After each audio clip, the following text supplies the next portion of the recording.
31 मार्च 2023 को वित्तीय वर्ष 2022 और 2023 का समापन हो गया और आज 1 अप्रैल से नया वित्तीय वर्ष शुरू हो रहा है 2023-2024।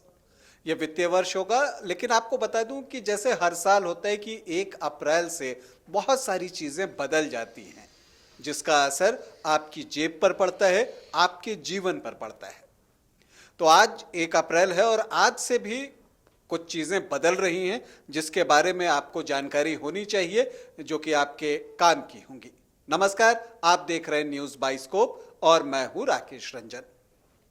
नए वित्तीय वर्ष में जो परिवर्तन हो रहा है आज 1 अप्रैल से, उसके बारे में अगर आपको बताना शुरू करूं तो सबसे पहले जो चीज़ आपको बताना चाहूँगा वो ये बताऊँगा कि इस वित्तीय वर्ष से 7 लाख रुपए तक की जो वार्षिक आय है वो जो है कर मुक्त होगी। जैसा कि फाइनेंस मिनिस्टर निर्मला सीतारमण ने अपने बजट में बताया था कि जो न्यू टैक्स रिजीम के में जो लोग हैं उन्हें 7 लाख रुपए तक कोई टैक्स नहीं लगेगा।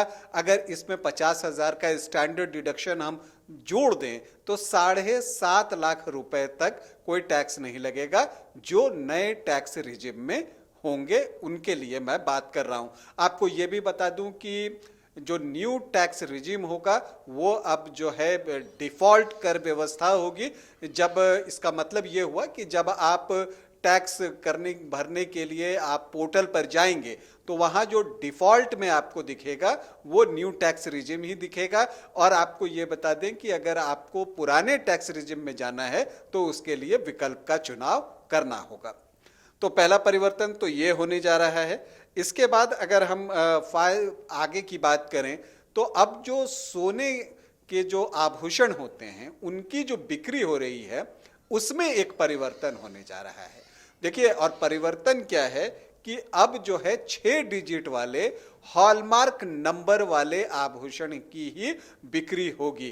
पहले क्या होता था कि कोई भी ये जो हॉलमार्क था वो अपरिहार्य नहीं था कि आपको करना ही करना है, लेकिन नए वित्तीय वर्ष से अब ये आपको करना ही होगा कि 6 मार्क का हॉलमार्क आपके सोने के आभूषणों पर होगा, तभी उसकी बिक्री होगी। लेकिन जैसे ही ये सवाल आता है, एक सवाल मन में ये उठता है कि अगर पुराने गहने बेचने हो तो, क्योंकि उस पर तो हो सकता है कि हॉलमार्क ना हो, तब क्या होगा।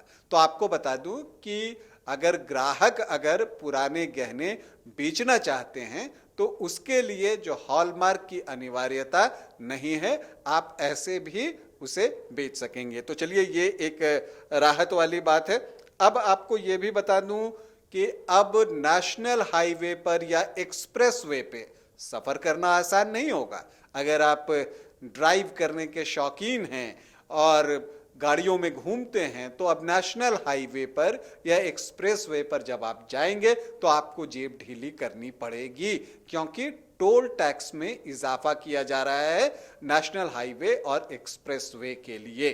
तो ये एक बदलाव हो रहा है। इसके अलावा अगर हम आपको बात करें तो जो लोग ज़्यादा प्रीमियम देते हैं, वैसी बीमा राशि उन्होंने ले रखी हो, इंश्योरेंस पॉलिसी उस तरह की ले रखी हो जिसमें कि ज़्यादा बीमा है, ये 5 लाख रुपए या उससे ज़्यादा की, तब जो है आपको उससे जो आय होती है वो टैक्सेबल हो जाएगा। हालांकि यूलिप पॉलिसी के लिए इसे लागू नहीं किया गया है। तो ये भी एक बदलाव हो रहा है जो आपकी जानकारी में होनी चाहिए।